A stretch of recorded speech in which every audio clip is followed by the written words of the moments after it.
بسم اللہ الرحمن الرحیم۔ روزہ نفل تھا، پھر کچھ حرج نہیں۔ 8 ہجری میں حضور نبی کریم صلی اللہ علیہ وآلہ وسلم اپنے 10,000 جانثاروں کے ہمراہ مکہ مکرمہ کی جانب روانہ ہوئے اور پھر اس شان سے مکہ مکرمہ میں داخل ہوئے کہ کہیں خون خرابہ نہ ہوا اور مکہ مکرمہ فتح ہو گیا۔ فتح مکہ کے موقع پر حضرت سیدہ فاطمہ رضی اللہ تعالیٰ عنہا بھی حضور نبی کریم صلی اللہ علیہ وآلہ وسلم کے ہمراہ تھیں، اور اس کا ثبوت حضرت ام ہانی رضی اللہ تعالیٰ عنہ کی اس روایت سے ملتا ہے۔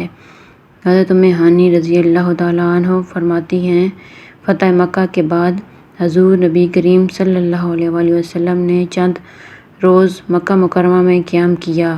اس دوران ایک روز حضرت سیدہ فاطمہ رضی اللہ تعالیٰ عنہا آئیں اور حضور نبی کریم صلی اللہ علیہ وآلہ وسلم کی بائیں جانب بیٹھ گئیں اور میں آپ کی دائیں جانب بیٹھی ہوئی تھی۔ اس دوران ایک لونڈی آئی اور اس نے آپ کو ایک برتن پیش کیا جس میں پینے کی کوئی چیز تھی۔